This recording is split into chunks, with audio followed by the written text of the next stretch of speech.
Not only did the New York Jets find themselves a new head coach, but it appears from reports that have come out in the last couple of hours that they dodged a huge bullet at the position. I'm Glenn Naughton with Jet Nation Radio, jetnation.com. Be sure to log on to jetnation.com where you can register and become a part of what is the most active Jets message board on the web. Joined as usual by my co-host Dylan Terriman. We're going to break down our thoughts on the hiring of Aaron Glenn, some of the names that are floating around at general manager, where it looks like Newmark was not the lock that he was viewed to be, though not out of the picture.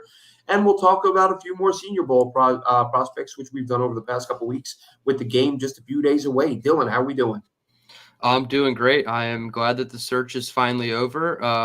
Although it still seems like there's people that aren't fully on board with the Aaron Glenn hiring. That's okay. I think eventually they might get on board, but if not, that's fine too. I'm pretty excited about it, even though he wasn't my top guy. You alluded to it at the top that they might have dodged a bullet, and the hiring cycle has been weird to say the least, what we're seeing around the league. So I'm glad that they were able to key in on their guy. Maybe a little bit of the perfect storm with the Lions losing early in the playoff bracket, and then the literal storm in New Orleans that postponed Aaron Glenn's visit with the Saints. Who knows what could have happened, so I'm glad that they got it done. And now we can move on to the next process, which is GM and then Senior Bowl, which everybody's excited for.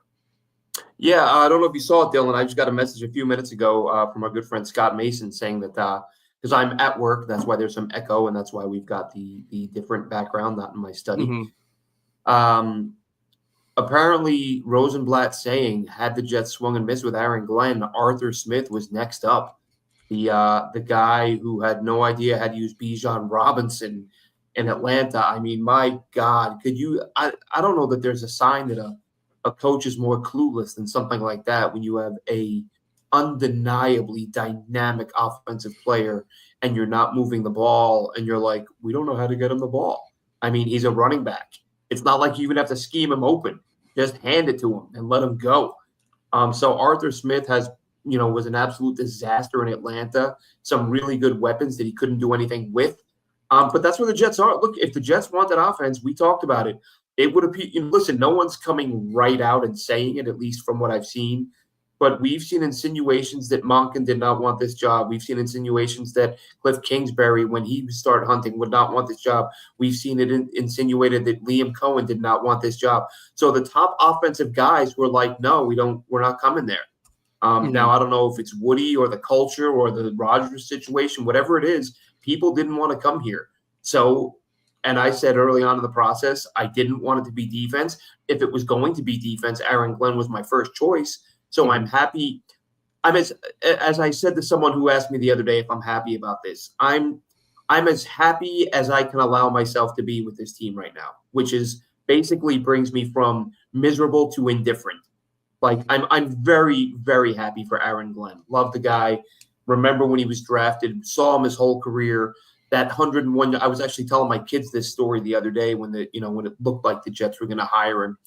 I remember sitting in a Beef O'Brady's in Bradenton, Florida, when Aaron Glenn had that 101-yard interception return against the Dolphins. Mm-hmm. And the guy I was with, a Browns fan, like sinking down in his seat, humiliated at me, screaming at the top of my lungs, pumping my fist for Aaron Glenn to run that back for a touchdown. So I'm a big Aaron Glenn guy, always have been. So I'm thrilled for him. I think he's earned this opportunity. And the conversation I was going to have with you, Dylan, the tweet I sent out the other day where a lot of people disagreed on whether or not he was more qualified than Saleh. I've rethought that a little bit. I'm not saying I've changed my position, but I've looked at it from a different perspective and not looking at it the same way I did when I sent the tweet. But your thoughts off the bat, Aaron Glenn, Jets' new head coach, how do you feel about it? Yeah, I mean, when this discussion for head coach first really started firing with, I guess we'll start with like the Vrabel time period of it, because during the season we couldn't do too much as far as interviews. But once the Vrabel stuff started heating up, I want to say Aaron Glenn was maybe around number 6 on my list of head coaches. And this was before the first round of interviews was even conducted or requested. So like you said, it was filled with a lot of offensive guys. Monken, obviously Vrabel's defensive, Cohen, Brady, a lot of those type of guys. And then it got to the Aaron Glenns and the Brian Floreses of the world. And I was like, all right, I can deal with a defensive coach. if need be, but I would prefer offense. And then none of the offensive guys came, like you said. You mentioned Monken, Cohen, Kingsbury specifically. I don't know if Monken's going to get a job. He probably won't take one. I don't know if I wanted Liam Cohen after what he's doing to the Jaguars right now. This whole kind of thing seems really sketchy, and Shad Khan's showing his ass harder than Woody Johnson did. And Cliff Kingsbury might just be playing too long where the spots will get filled up before he even has a chance. So I don't know how many of these offensive guys will be available or take head coaching jobs. So I am glad that the Jets were able to, once they missed out on Vrabel, key in on the next best guy on their list, which was Aaron Glenn, and then go get it done before too many dominoes fell. Like I said, it was a perfect storm from New Orleans to not have that meeting with him yesterday, because then anything could have been possible. You let him leave the building, he takes the interview, then Jets fans' nightmares are coming true in real time for those who wanted him. So he slowly rose up my ranks, but I'm happy with it. I can't be too mad. I'll give him the benefit of the doubt, even though I know not much of this team deserves it at this point. A lot of people think the relationship with Woody Johnson will be a negative, where he would just be a yes man, I guess is the best way to put it. But I don't think it's going to be like that at all. I think it'll be the opposite effect, where Woody Johnson will at least trust him longer than somebody like a Rob Saleh or Joe Douglas, where it's like, hey, I've seen this guy as a player, as a scout, and as a coach for somebody else, but at all three levels, and he still trusts him. So I think it's more of a bigger trust factor than yes man factor with Aaron Glenn. So I'm extremely happy, and we'll get into the staff and the possibility of who's coming here with him. But most of these names too are pretty intriguing. I know some are relatively unknown names, but I think for the experience side of the ball, like in experience perspective, Wilkes, Haley, all the names linked, I think are pretty good. So his staff coming will be great too. Yeah, that's that's where we're all hoping things come together as he brings his staff on board. Some names are guys that have never held the OC title. Mm-hmm. Others have and have had mixed results. Wilkes as the DC seems to be the hot name. I wonder about John Morton, because John Morton and Aaron Glenn were in New Orleans together. And Morton, I felt like when he was fired by Bowles, I joked at the time that Bowles was probably upset that Morton was like making the rest of the staff look bad, because he was the only one doing his job, having any success in doing his job. So they fired him. So I wouldn't have any objection to that. I know like I said, there's a lot of names floating around, but in terms of, because I've seen a lot of people, oh, this is Rob Saleh 2.0. And I tweeted out like this, this needs to stop, this narrative, because, Aaron Glenn is far more qualified. Mm-hmm. And a lot of people were like, what do you mean? When a lot of people didn't like that comment. And I thought, what am I missing here? Like, how is Aaron Glenn not more qualified? But then I realized that, in fairness, what I was doing, I was comparing what we don't know about Aaron Glenn and what we do know is, to what we know about Robert Saleh. Like when Saleh was hired, we didn't know he was going to be a complete failure. So if you compare rookie head coach Saleh game one to Aaron Glenn rookie head coach game one, you could probably make more of an argument that Glenn isn't that clearly more qualified.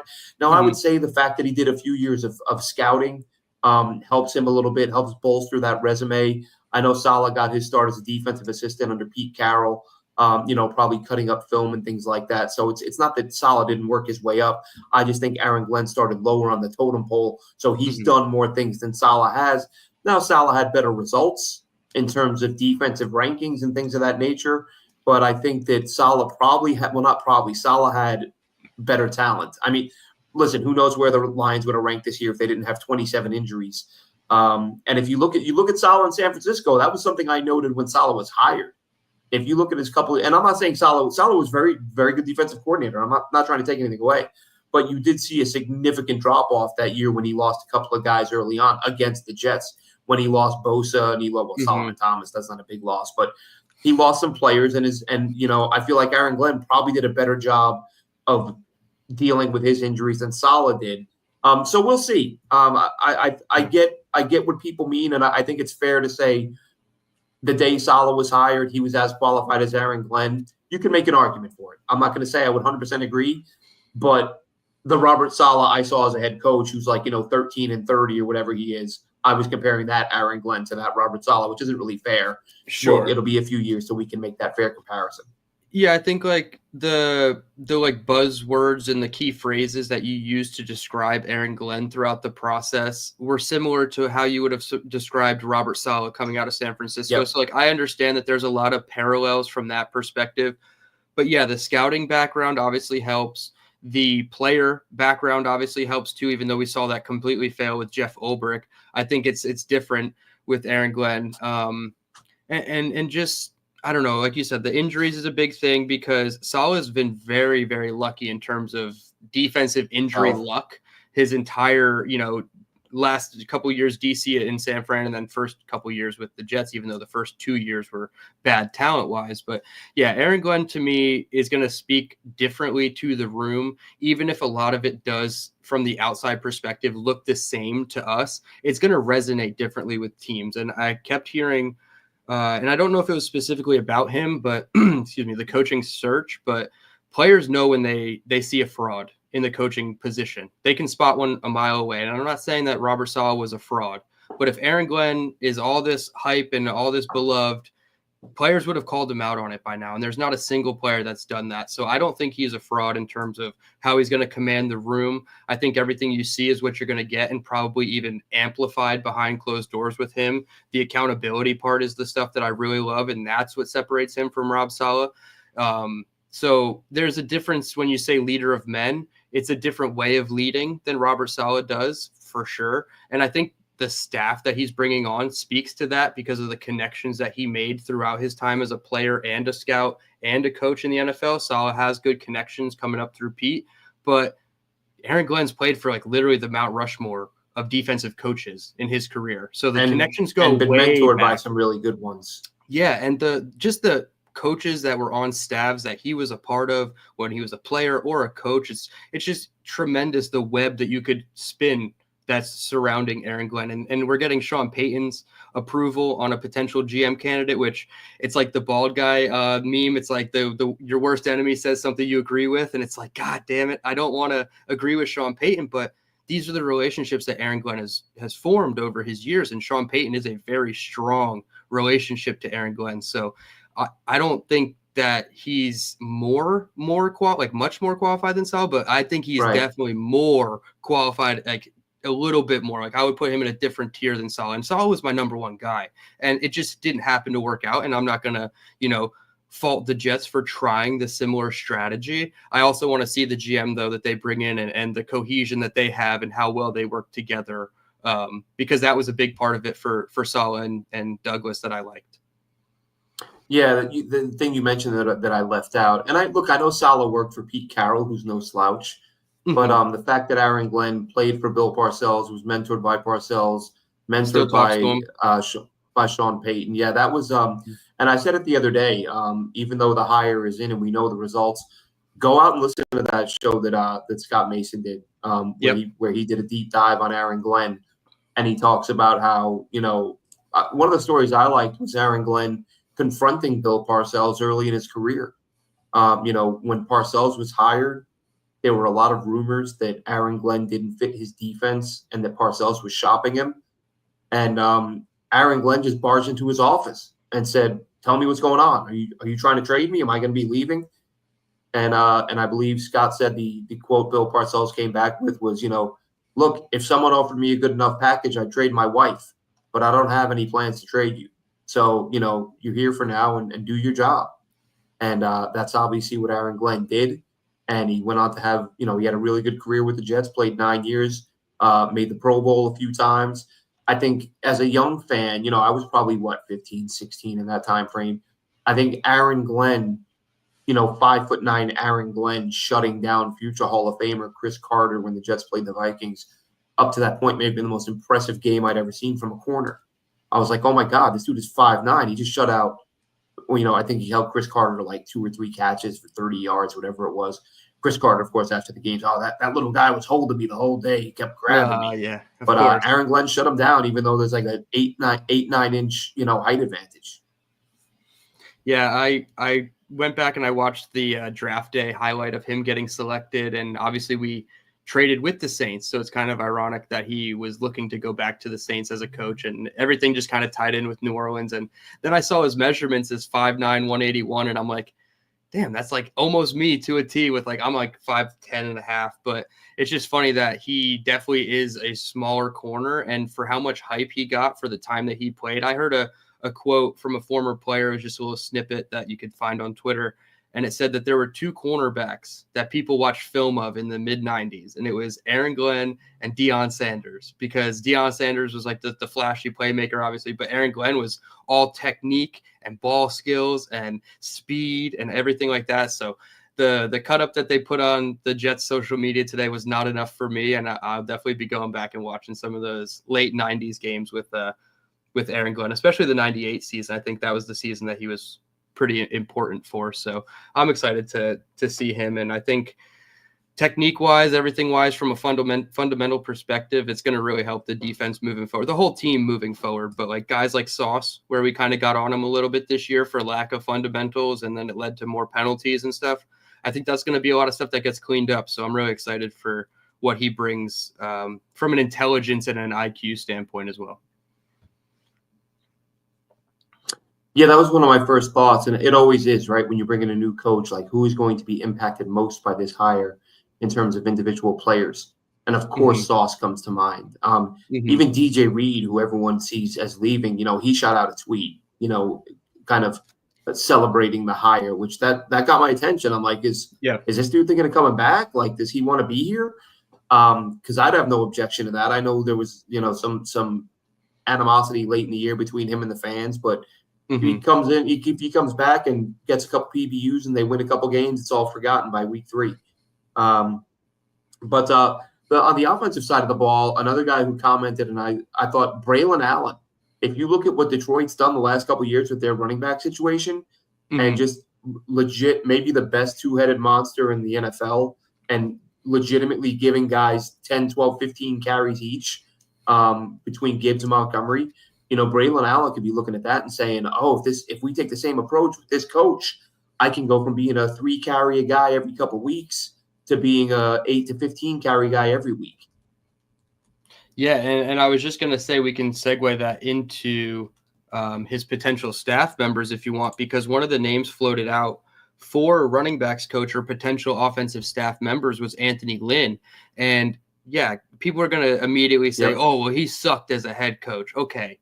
You know what? Fantastic. Like the people on Twitter that want to tell me that if I'm asking him to be hired as like a running backs coach or a run game coordinator, just miss me with that. Like, I don't care what he did as a head coach. Just look at the run game perspective of it. And I think he's a damn good one. He was with the Jets when they made their playoff runs. He's been on good teams with good running games before. So Anthony Lynn would be a guy that if they came and hired him, not only is it experience, but it's also, somebody quality that I think the running backs can lean on well. And although Tony Dews landed on his feet with Vrabel in New England, I think that was a spot, along with offensive line, that really needed an upgrade from a coaching perspective. Yeah, and it's going to be, and someone says in the chat here, Dane Danger Zone says, where is he going to prioritize the strength of the roster? We can have a great secondary, great D line, great wide receiver core, and again, a lot of that's going to depend, right? Are they going to address the D line early in the draft? I would think. I actually saw a tweet earlier today, Dylan. It may have been yesterday, I forget. But wholly agree. And I said, weeks ago, I would take Mason Graham at 7 and be absolutely fine with that. Yeah. But the more I look at this draft class, I don't know how much you prioritize this, but I focus a lot on the depth at positions of need. I feel like there will be some really good DTs available at the top of round 2, whereas I don't think there'll be some really good wide receivers. So if by some chance, you've got the tackle and you've got Tedero McMillan, I'm taking McMillan in that spot. And then later on, I'm going to look at somebody like a Deion Walker or a Walter Nolan, and even later in the draft, Ty Hamilton, JJ Pagui. Like, there are some really good DTs in this class. I honestly, every year I think, what position, where is there enough depth that I would take 2 guys? And for me, this year's class would be tight end and DT. I'd have no issue if you took 2 at either of those spots, because there are some really good. I think you're going to get starting caliber players in the middle late rounds at tight end and DT in this class.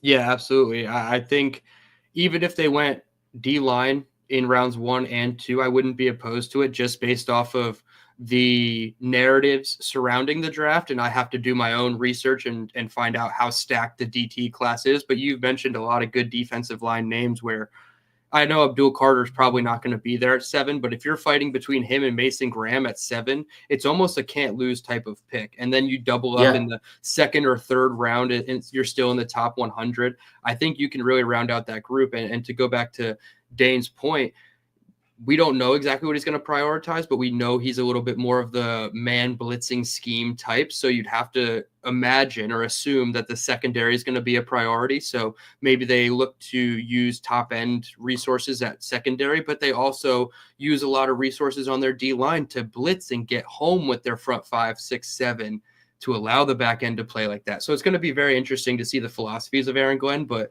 D line is certainly a position that I want. Quinnen Williams deserves somebody next to him that's a NFL caliber player that's not Solomon Thomas, not the Solomon Thomas handshake, $3 million deal with Rob Saleh every year just as a body. Like, we need something good next to Quinnen because I'm tired of people putting him on a milk carton in September when he's not getting off to the fastest start with 8 sacks in 4 quarters or something,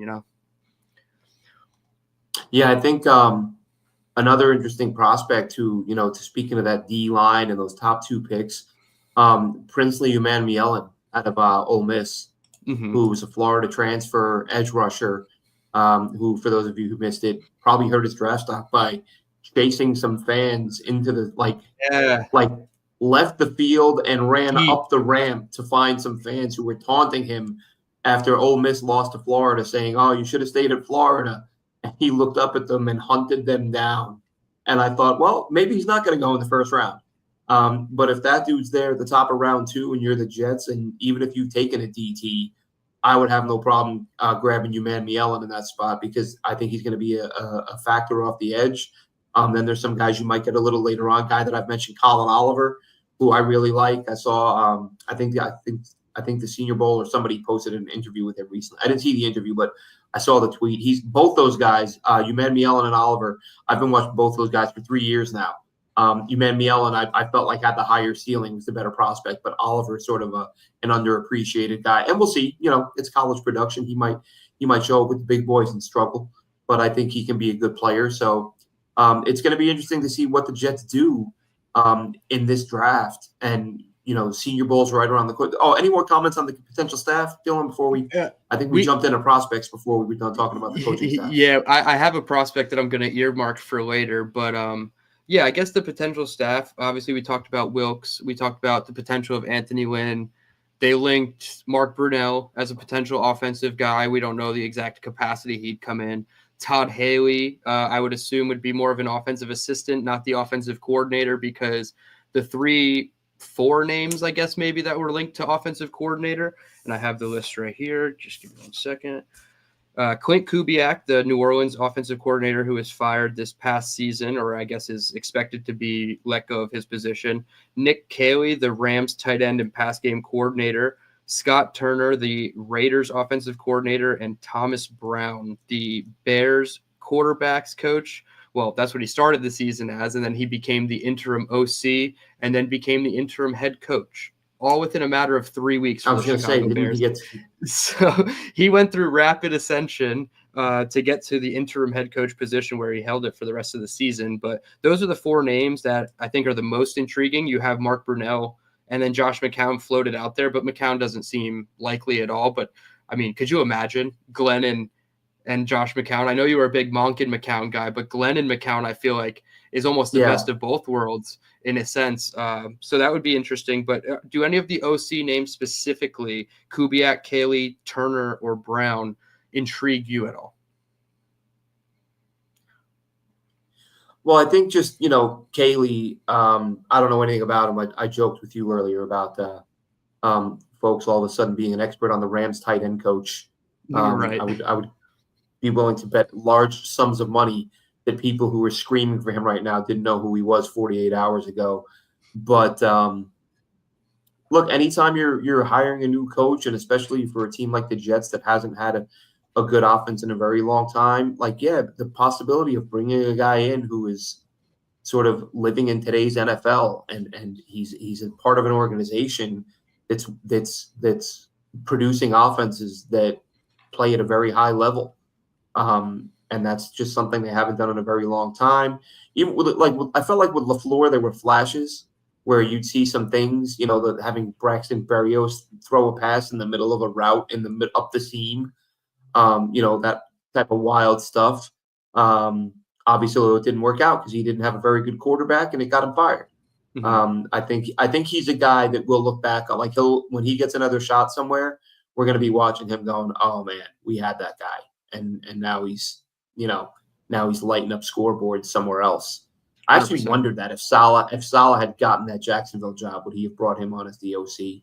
Yeah, I joked that Vrabel wanted him as his OC wherever he landed because he started with Matt LaFleur in Tennessee. So it was shot down quickly after, but I thought that was funny speculation. Yeah, but yeah, if you can get a guy off the McVay tree, I find that very, very intriguing. And Kubiak, of course, he's got the bloodlines, the lineage. And I feel like I forget what it was for or when, but sometime in the last month or two, I was watching not a like NFL Today type thing where they profiled him and showed some of the work he's done and some of the good work he's done. And I came away really impressed. And that was before realizing he could be a Jets OC. I just remember watching that and thinking, that family knows what they're doing when it comes to calling a football game.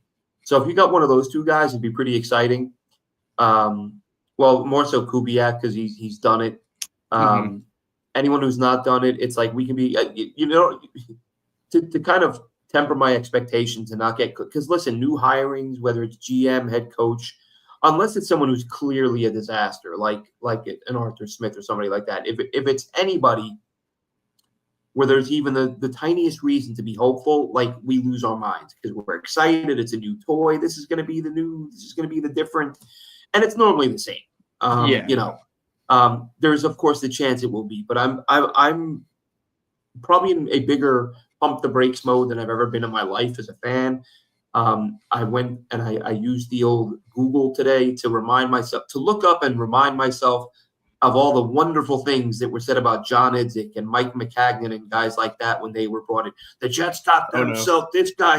They got a GM now. This guy's going to stand up and do the right thing. And Mike McCagnon, they have a guy with a scouting background and a phenomenal work ethic and da-da-da-da. And we saw where that brought us. So I'm not going to get too caught up in any of this until we see some results. But look, excuse me. Of course, I am very happy that it wasn't Arthur Smith. I'm happy that it wasn't Brian Flores. And I'm happy that it was Aaron Glenn. I'm happy, it was a guy who, again, has some roots here. And it's funny that, the last time the Jets were truly, well, I mean, they were dangerous under Rex. Let's be fair to Rex. But the first time let's say the first time I saw them as a dangerous team in my life was when Parcells was the head coach. And now they probably have him to thank for their new head coach. Otherwise, it'd be Arthur Smith right now. Yeah, the inevitability that is Arthur Smith and Woody Johnson, like I don't understand the allure whatsoever. 3 interviews is probably 3 too many for the guy. Like, what was it, 2019, and then it was for Hackett's babysitter, and then it was again this year. So it's like, how many times do you have to interview this guy? Like it almost felt like it was his job to lose and they needed to be wowed. So thank God Aaron Glenn, has these ties and did wow him. But back to the OC discussion, I think Kubiak to me is the most intriguing. Like you said, he's done it from an OC perspective. He was with the 49ers in 2023, which is kind of funny. If you got Kubiak and Wilkes, you have both the 49ers coordinators from the 2023 season. But Kubiak is more of a modern offense, and that's why I lean towards a guy like Nick Caley as well. They come from modern trees, the Shanahans and the McVays. I would probably prefer the McVay tree because let's just hypothetically, you get a guy like Nick Caley from the McVay tree. They run a lot more 11 personnel, so 3 wide receivers.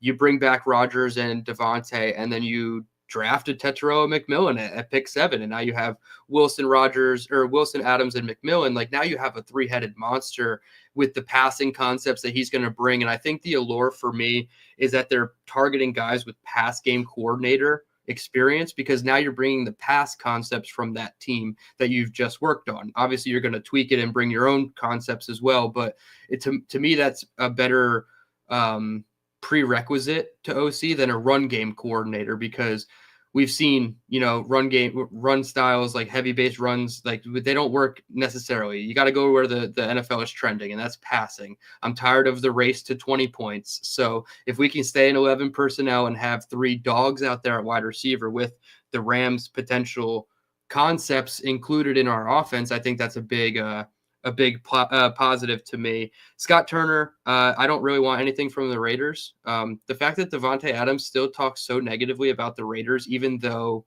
he came to the Jets and it was like an abject disaster after he got here too. So it's like, how badly could it be in Las Vegas? And so if you want Devontae Adams, you don't bring anything from Vegas. And Thomas Brown, I could probably be talked into, but at the same time, it was such a disaster in Chicago that you can't evaluate the performance of Thomas Brown based on everything you saw. Like, I'd have to go back and watch the film, and with Caleb Williams' play style, it's so tough to know what's on the offense. He's the biggest factor. I mean, exactly. Nobody can deny the kid is talented, but even me as a layman fan who just watches this stuff and tries to figure stuff out, I watched him in college. Yeah, he made a ton of eye-popping plays, but the number of times that dude required 15 seconds to find an open receiver. I'm like, you'll make that play sometimes in the NFL, but you can't make a living doing that. And I don't think he broke the record, but he nearly broke the record for yards lost via sack this season. I think he lost 400 or 500 yards in sacks, which is just unbelievable. It was absolutely egregious, the amount of sack yards and just sheer sacks that man took. Yeah. CJ Stroud had to tell him after the game, he's like, dude, stop taking these hits. And Caleb was like, all right, kind of shrugged it off. It looked like from the outside perspective, but like, if a second year guy is already telling you not even halfway into your first season that you got to stop taking hits, you gotta listen to these guys, man, because you're not going to be here for long if that's the case. Yeah. Fiore says, missed it. We talked about DT a few minutes ago. He talked about taking Mason Graham or taking a DT at 7 to put next to Quinnen. Mm-hmm. We covered that a few minutes ago, Fiore. We just feel like there are a lot of good DTs in this class. You can get a Walter Nolan, a Deion Walker, somebody like that in round 2. There are other guys who will be there. Whereas at wide receiver, T-Mac, Tedero McMillan is a unicorn, number 1 receiver in this class as far as I'm concerned. I mean, Luther Burden is another good one. But I think T-Mac I think T-Mac's in a class. Emeka Buka is another one. There are some good players, some good receivers, but I feel like T-Mac is a cut above. Although, I mean, I think most mocks I've seen have him as the first receiver off the board. Mm-hmm. But that doesn't mean Ibuka won't be a phenomenal player. But I would rather T-Mac and a Deion Walker or a Walter Nolan or someone like that than Graham and whatever receivers on the board, later on. Now, of course, you can go tight ends, somebody like Harold Fannin if he's there, or Loveland or Warren if you trade down, something like that. But we'll see what but let's get into that. Speaking of prospects, let's cover some Senior Bowl guys. Dylan, you're heading down there soon. Sadly, I will not be, but who do you have your eye on right now that as you get ready to head down there? Well, I've just finished studying the LSU offensive linemen because they have 3 guys going down to Mobile, but they also have the top 10 prospect in Will Campbell also. So they have 4 draft eligible guys. I wasn't in love with Dellinger, their left guard, but Miles Frazier, their right guard, really popped out to me. He's super impressive. Who's their tackle? Emory Jones kind of fell off a cliff in terms of rankings this year. In the summer, he was very high praise. I watched an offensive tackle rankings draft show, and I didn't see him on it. So maybe they view him as an interior guy. I didn't love him. Yeah, I didn't love him either. I gave him like a very, very low 3rd round grade or like mid 3rd round grade, which might even be high to the consensus. I haven't looked at any of the rankings yet. And then Will Campbell, obviously, is just a special guy, but he's not a Senior Bowl guy. Another guy that I'm looking at is Connerly. The tackle from Oregon? He's the only true left tackle, according to Jim Nagy, who is at the Senior Bowl. Everybody else has, I guess, more right tackle experience than left tackle. So Connerly is the only true left tackle that he said is there. And he said that I guess Connerly accepted the invite because the other two top tackles, Banks and I'm blanking on his name right this second, but they're not going to any Shrine Bowl or Senior Bowl events. So Connerly's like, no, I want to be the first tackle drafted. I want to go to the Senior Bowl and show out. So I'm really impressed to see what he does. Oregon was obviously number 1 coming into the playoffs. So they were clearly a good team all season. So I'm excited about him. And then there was another guy, another tackle, Marcus Mbow from Purdue. Apparently Yes. he's gonna get a ton of looks at all different positions. They're talking like Cody Mock comparisons where he's going to play 3, 4, 5 positions on the offensive line in Mobile. So I'm really excited to see just the versatility of these guys because a lot of them I don't have a ton of deep dive experience with. So if they're listed as a tackle, but they play guard in Mobile, that's going to be new to me. So I'm really excited to see the versatile O linemen specifically. Here's a little Frazier for you, for those unfamiliar here at right guard. Yep. Super physical guy, absolute mauler in the run game. This is, I believe, South Carolina. Just completely takes the. I mean, obviously, huge weight advantage there, but doesn't miss his target, which we see way too often. Takes him off his feet and buries him into the ground. Frazier, you're getting a super physical guy. Yeah, Marcus Mbow is a guy I started watching last year. And I was getting frustrated. There was actually I should have plenty on him. Let me see what I've got on Marcus Mbow. But I was getting frustrated because Caddy didn't have any games up from him for quite a while. Mm-hmm. But recently he got a bunch of their games uploaded, and I watched a few. Let's see, number 63 here. Let's see. Get back to the beginning of the play.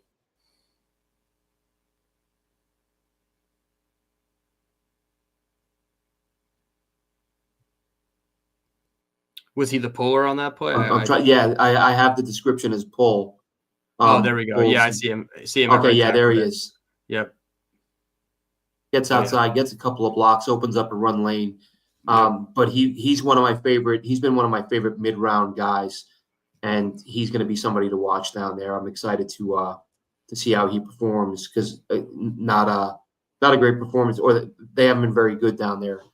This year as a whole, as a team, but getting to watch him play against top level competition. Like I said, he first jumped out at me last season, and it wasn't until a few weeks ago that I got my hands on a bunch of his film for this year, and he looked just as good. Can't remember if I mentioned it on the show, but Deion Walker, that's one guy who last year I absolutely loved. I've said it a million times. He was my favorite defensive player in this class coming into this year. Mm-hmm. I think I watched one game early. Guys like that who I watched a million of his games last year, I didn't feel rushed to watch him this year. Turned them on a couple weeks ago, different guy. Like he's got to be playing injured. The effort is like night and day. The number of plays where he literally just gets stood up at the snap and he's like walking in place. I'm like, all right, this is not like I thought he could be a first round pick coming into this year. And I'm like, this guy looks almost undraftable. I mean, I wouldn't say that because he does have some splash plays, but just, and I did, the curiosity got me. I did go to a Kentucky Wildcats message board to see what their fans were saying about him. And there were some people saying he was playing with a back injury, which isn't good either. No. But yeah, the effort that I saw in the handful of games I watched from him this year, I was like, this is a different guy. Like this guy belongs nowhere near the first round. Whereas last year, he absolutely, to me, looked like he was a future first rounder. So he's going to be one to watch in Mobile, see if the time off, and he's been able to get healthy since the season ended, and see what type of performance he has. But who else you got, Dylan?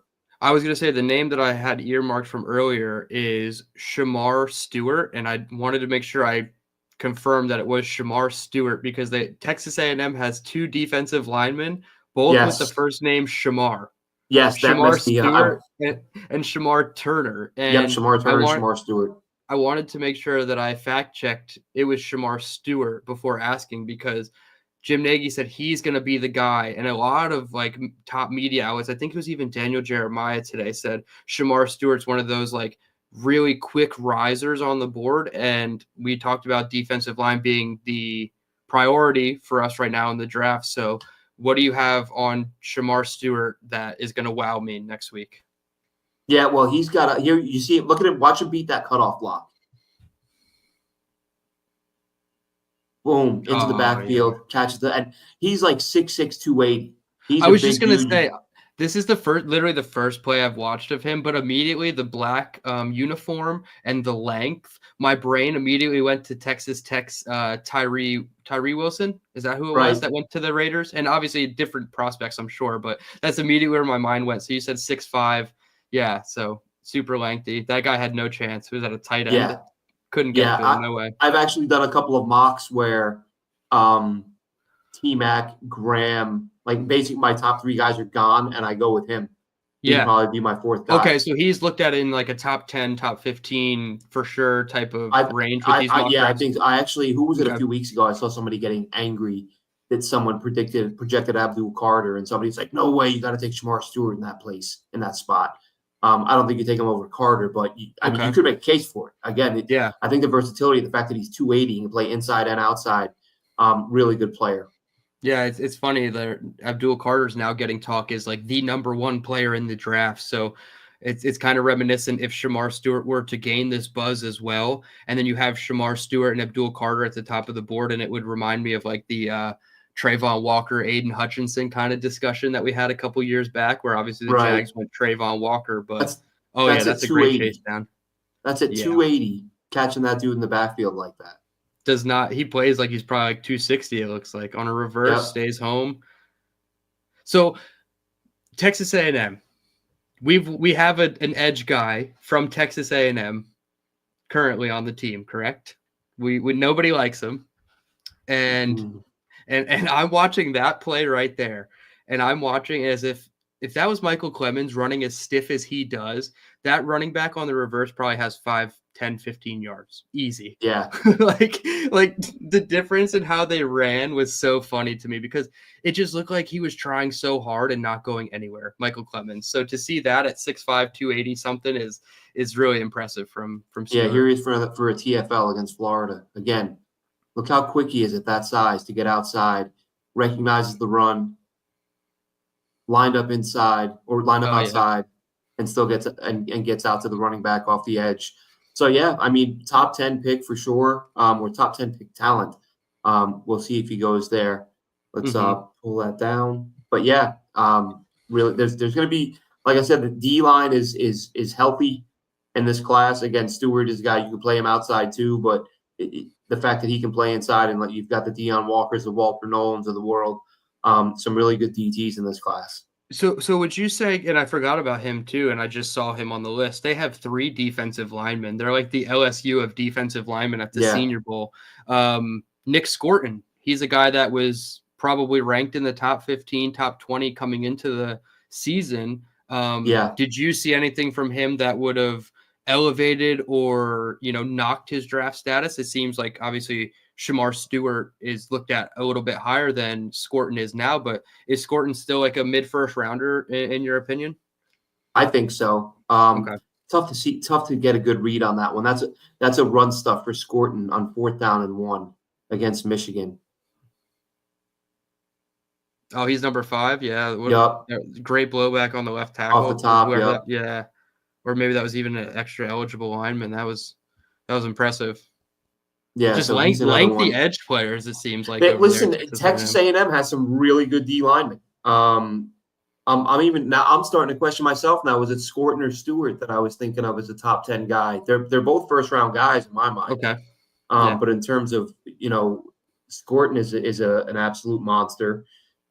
They've got some really good players, like you said. It's LSU had a lot of good O linemen, and A&M has some good D linemen. Ole Miss has some really, like I said, with Walter Nolan, Kingsley Umanmielen, who I mentioned, and JJ Pegues, who I talked to you about him a couple weeks ago and actually posted that clip of him running the ball. Yep. And just today, I was on my drive to work. I was listening to the With the First Pick podcast, and they mentioned him, and they brought Ryan Wilson mentioned him specifically for that reason, saying this guy had like 7 touchdowns this year. Apparently he played quarterback in high school before moving to DT and getting up to 325 pounds. So he's a guy, just like the thing that I liked, because you do see that sometimes, but normally it's a 300-pound lineman. You just hand it to him, let him run it up the middle. But this dude, he bounces outside and he's got agility that you don't expect a 325-pound DT to have with the ball in his hands. He's So got the vision of a running back. exactly. So there are some good players in this class. Like I said, And Ty Ole Miss, Robinson. sorry. Sorry, go Sorry, ahead.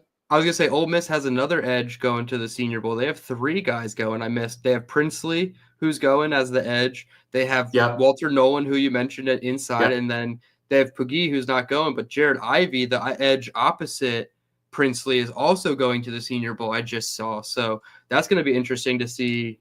I like when teammates are all at the Senior Bowl because there's chemistry when they're running the 2v2s and the 3v3s on the offense and defensive line. You could see the cohesion and the chemistry come into play. So that'll be really exciting to see all the Texas A&M together, Ole Miss guys together, LSU guys together. That'll be really cool. Yeah, here's Princely with Florida. See that big, just chops down on that ball, gets to the quarterback, gets that arm way back. Nice little dip move, yeah. Rips the ball out of there. Like I said, he's a guy. When we had Scott Carter on, I think it was 2 years ago, we were talking to Scott Carter about Florida prospects, and I almost brought Princely up, but he was a freshman. I'm like, we're talking about draft prospects. I'm not going to ask him, but he's the guy. He just jumped out at me so much on film. I felt like this guy is going to be a future player. And now here we are with him probably being a top 50 pick. That is awesome. Another name I wanted to throw out because we're sticking with D linemen, Alfred Collins from Texas. Is there anything you have on Collins that you want to share? I don't know if I have anything. I know I do, but it's probably from last year. Let me see. Okay. Because I followed Texas like as much as, surface level following them this season. So I'm like pretty in tune with like most of their offensive players, but outside of a couple of defensive guys, I didn't know who Collins was. Yeah, there he is against Georgia. He's the left defensive tackle, holds up well at the point of attack, and then he's able to shed and get the tackle for the stop up the middle. Holds up, gets off, makes the tackle. I don't know that he brings much against the pass, but I could be wrong. I'm going off the top of my head. I haven't watched a lot of him this year. I like Barron Sorrell as well for Texas, but I don't think he's not at the Senior Bowl, is he? I actually believe he is. Is he? I can't remember now. Yeah, Barron Sorrell from okay. Texas. Yeah, number 88. He's there. I like him too. Okay, that's an interior guy for them. I think he plays a little bit. I think he moves inside and outside. A bit of a tweener. Oh, you said he's number 88. Okay, I remember seeing him. It's so funny when I see defensive guys in the 80s because it happens in college quite a bit. But yeah, I do remember seeing him now. Barron Sorrell. Okay. Some of these guys. Here he is getting to the quarterback. That's a little bit of a coverage sack, but okay, there he is lined up on the edge though. Yeah, he looks more of an edge build. That's what I was going to say. I haven't watched a ton of him this year, but I know they've moved them around, or at least they did last year. I don't know about this year. I haven't. This clip is probably from last year, but he's one of those guys. Like every now and then, I'll go into my library and click a name, and like if you would have said to me Barron Sorrell, I probably would have said, yeah, I have about 15 or 20 of his plays. And then I go and I have 2. I'm like, oh, I've seen him make so many plays, and I'm just sort of familiar enough with him that I think, okay, I don't need any more of him. But it's obviously it's just seeing him. I probably saw a ton of him when I was watching Devondre Sweat, honestly, last year because I watched a ton of him. But Sorrell I think is more versatile. I don't think he just plays the edge. I'd have to. It's because that's in terms of this year. I know they moved him around a bit last year. And he was a versatile piece, but that's another thing that I'm interested in seeing the draft approach. I think Aaron Glenn is going to value versatility within wherever they go in the draft, especially in defense. I was just going to say I certainly think versatility is going to be extremely important for them on defense, especially based on the way that this season has gone for the Lions with all those injuries. They were probably and I can't speak to this factually, but they probably were playing guys out of position at the point that they were in the playoffs. Obviously, they're on a deep run. They lose a lot of their top line guys like Aiden Hutchinson pretty early on in the process too. But then they were still sustaining injuries in the playoff games. So I'm going to venture and guess they had a safety playing corner or a corner playing safety at one point, or outside guys moving inside it on the D line. So yeah, I think versatility is going to be a priority, and that's what makes me the most excited, I think, for the new regime is, one, you get to learn about their new schemes and philosophies, but then you get to take that little bit of information and then go apply it to the stuff that we love, like free agency and draft and And we have a question here, which we can segue into the final question I wanted to Yes. discuss for you. My info says, does the name out there from the Bengals, if he takes the Jets GM job, would he bring some players from Cincinnati to the Jets? And so my question obviously would be, who do you predict is going to be the GM? But I would think regardless of who the GM is, whatever team they come from has a higher chance of getting players from their team. If Darren Moogie is the guy, maybe Broncos guys are higher up on the priority list, and vice versa with Trey Brown and the Bengals. If he comes over, there's probably a good chance that any free agent Bengals are going to be linked to the Jets jobs. That's just kind of how this thing works. We saw it with Saleh bringing in his guys like DJ Reed, Solomon Thomas, obviously Javon Kinlaw this year. So I do think that is a for sure possibility. But do you have a guy in mind of the three that you are choosing as your fighter in the arena? Because it seems like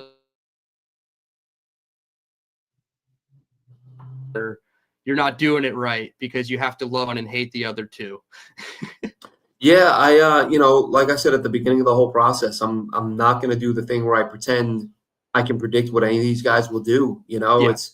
It's of course naturally you prefer somebody from a successful franchise, but as the name I mentioned earlier, John Idzik, and pointed out, when you hired that guy, you were bringing in a dude from a front office that was a Super Bowl winning team, a perennial contender that had added tons of elite players on day 3 of the draft. Mm-hmm. And John Idzik couldn't find a player on any day of the draft. So you're sitting there thinking, oh, look, they got a franchise quarterback in the 4th. They got the second best corner in the NFL and Richard Sherman in the 4th, 5th round. They got Cam Chancellor, whatever round they got. Oh, we got that guy. We got a guy from that organization. Now we're going to do the same thing. Yep. No, you're not. Yep. No, you're not. So bring in a guy. And again, Mike McCagnon, I honestly can't remember who the Texans drafted before he came here. But I read plenty about how Mike McCagnon was I remember one article in particular, at pro days and combines, other scouts would marvel at his work ethic because he would just go sit by himself and take copious notes for hours and hours. And it's like, oh, this is the guy. Look, he's diligent. He does his homework. This is exactly what we need. And these are the things we tell ourselves. And then they suck. So look, apparently the Broncos guy is tall. That's awesome, right? Like they'll win like a slam dunk contest maybe against Joe Douglas. I don't know, but I don't know what that guy did in the front office. I can pretend.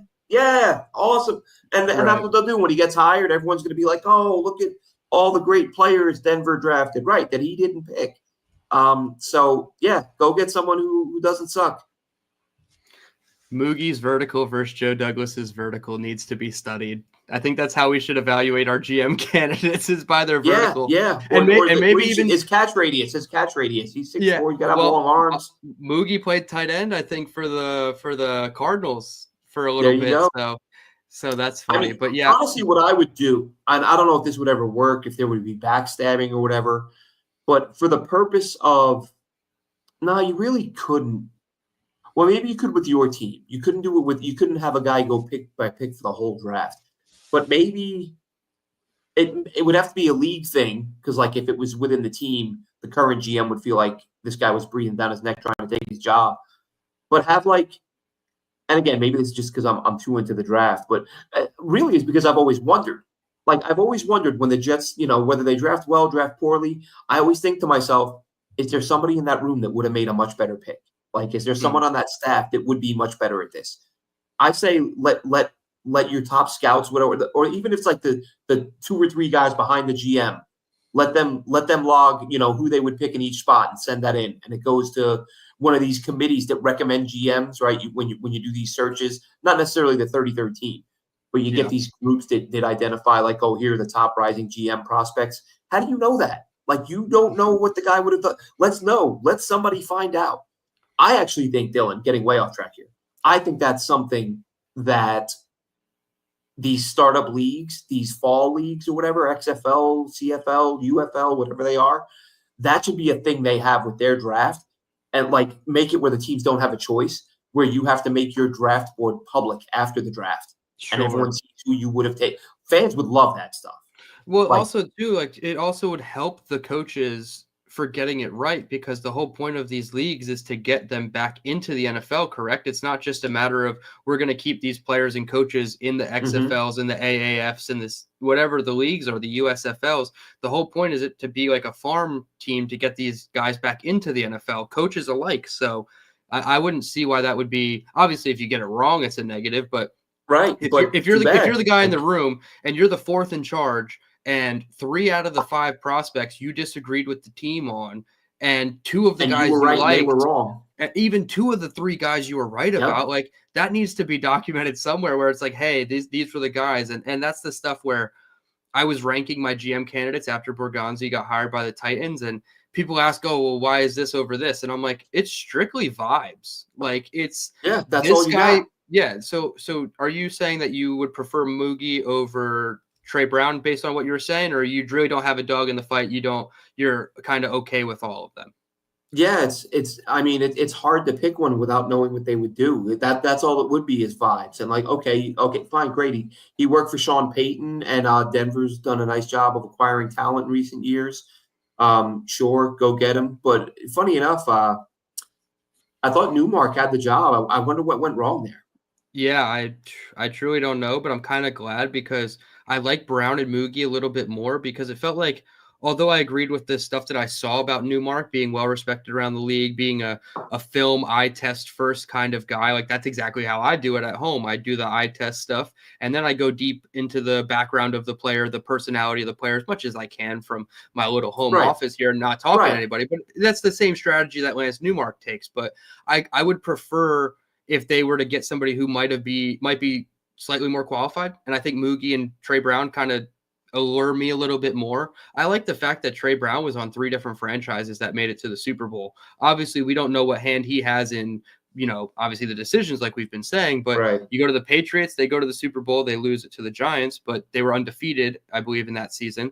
And then he goes to the Eagles and they win the Super Bowl. And I know he was with Joe Douglas at the time, so a lot of people are a little skeptical there. And then you go to Cincinnati, and I know he's in charge of the drafts and the personnel decisions there, pretty much exclusively in charge of those things. So their drafts haven't been great, but they made it to the Super Bowl. So he saw 3 different franchises go on a championship run, and 2 of the three didn't win, but he still saw how those teams were put together. So I think the experience that he has gives him the edge over Moogie. But again, it's based on vibes. And if they went the Moogie route, I wouldn't mind, if he made a good pick, tweeting out Moog.